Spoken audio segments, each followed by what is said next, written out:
Oo, no? Wala na akong masabi dahil out na kami. Bakasyon muna kami. Tinahin lang naman namin eh. Wala, hindi kaya eh. Gandun lang yung ano namin. Pag nag-rotate ako, lumalayo. Pagbalik, habol ulit, lalamang pa kami. From start ng game hanggang halftime, hanggang simula ng third quarter, tapos rotate ulit. Hindi talaga consistent, hindi talaga ano, hindi namin masustain yung ano. Diba? Nung humabol kami ng third, lumamang kami. Siyempre mapapagod naman yung nasa loob, di ba? So kailangan ako mag-rotate. Pag-rotate pa, baliktad na naman, layo ng 10, layo ng 8. Pagbalik, bababa na naman ng 3. Tapos kailangan ano, siyempre nauubos din yung Diego Dario, hindi naman inaasahan, di ba?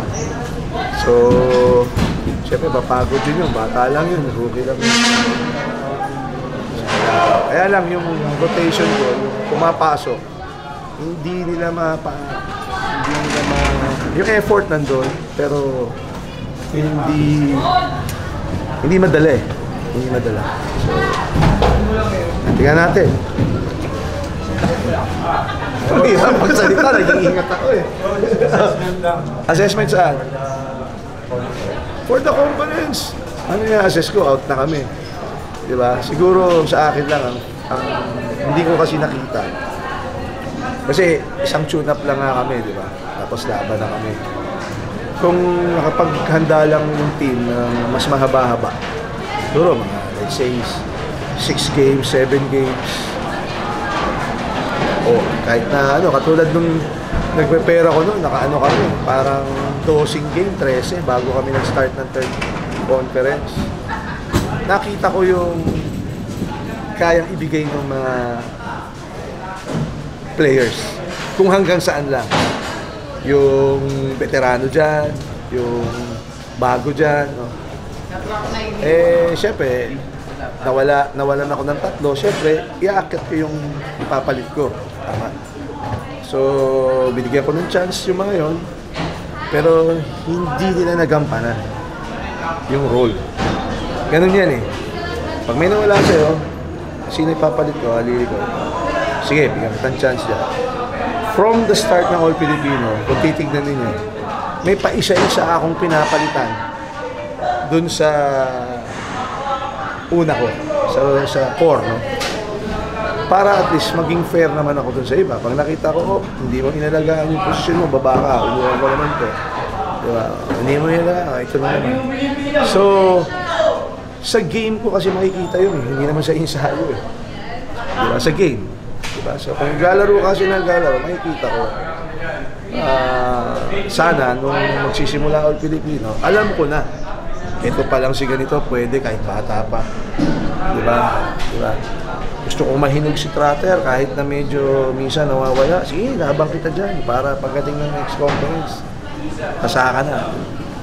Marami. Si Diego, pwede ko palang gamitin ng, di ba? Eh, ginawa ko lang siyang role dito sa team. Tapos, hindi naman, di ba? 2 games siya magandang tao eh. Okay, non-bearing. Mukhang walang pressure, di ba? Walang pressure sa amin, out na kami. Pero, dali. Laro pa rin eh. Diba? Laro pa rin yun. So, sa akin, ganun lang yun. But nothing personal. So yun, kasalanan ko yun. Kasi hindi ko nakita yun. Hindi ko kagad nakita. But to be honest, hindi ko talaga nakita dahil kulang na kulang ako. Ngayon ko lang nakikita, ang bandang end, ilang laro na lang. Oh. Ganun pala. So, kahit naman yung team ko nung third conference, naglaro ako second conference, umasok ako after 3-4 games. Struggle pa rin naman kami, parang ganito. Isang panalo lang nga kami ron eh. Di ba? Eto, 2 pa, at least saka 2. Pero after that na nakita ko kung paano pala ang gagawin kong core ng team at rotation, yung mga roles nila, pagdating after na second, naglaro kami sa labas. Di ba? Pagbalik, nag-tune up kami pa ng 2. So umabot ng mga 12-13 games bago nagsimula yung third. So, yung rotation ko, alam ko na. Yung core ng team, alam ko na, nakuha ko na. hindi naman yung team ko na powerhouse team na kahit sino ipasok ko, pwede. Diba? Hindi naman gano'n yung hinawakan ko eh. So, sa akin lang, kasalanan ko pa rin. Kasi nga, hindi ko nakita yun. Hindi ko kagad na pusin. I need games. Diba? Umpisa pa lang naman. Yun ang sinabi ko eh. Kailangan sana maraming games. Diba? So yun. Coach, ano na lang po yung nilook forward nyo for the next one? Siyempre, import. Tapos, yung mga nagpakita at yung kulang, titingin kami kung sino pwedeng kunin na available na pwedeng makuha. Diba? Para dun sa mga spot na tingin ko kulang. May plano ko bang balik si Walker para ginawa mo last second conference?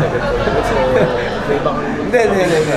Sa second conference, syempre kailangan natin na malaki.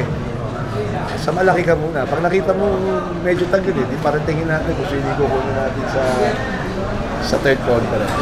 Pag tingin natin, wala pala tayong chance na dito sa ano. Sige, parang nung nakaraan, wala tayong chance. Sabi ko sa management, sige, parang tingin natin si Walker. So, kasama sa proseso yun. Kasi hindi naman ganun kadali yung yung kasunod na sinabi ko, mas madaling hawakan yung powerhouse eh. Marami kang, di ba? Pero sa akin, tinatrabaho talaga. Tinatrabaho. Kaya plugin proseso. Ray, as of now, hindi ko kasi kontrolado yan. Hindi ko alam.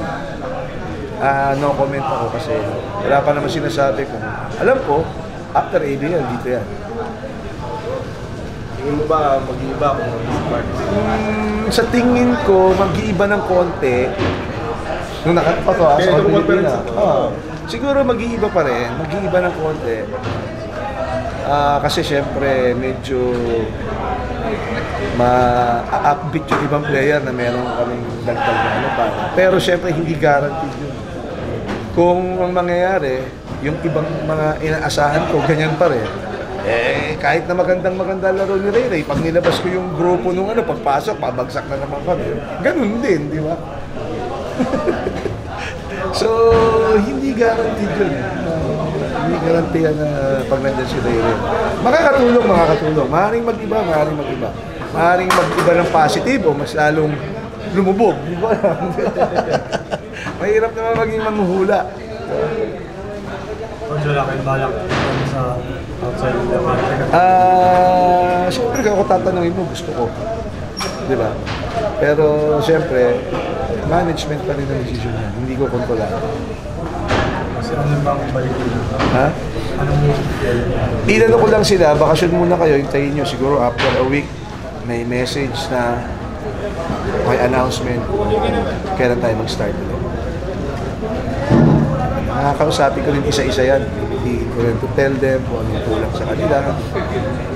Ano yung dapat nilang i-train sa sarili nila, palakasin sa weakness nila. Kasi ganun ako eh. Sabi ko sa mga, ganito, role mo. So, yun. Kasi May na balik na May na start ng May ano ba? May 19. Siguro mababakasyon kami. Ano ba ngayon? March. Siguro tapusin lang namin muna yung end of March. Announce kami siguro by second week ng April. Baka pwede na mag-start na. Diba? May ano ba? May 19. Parang game 7 yata yung ano.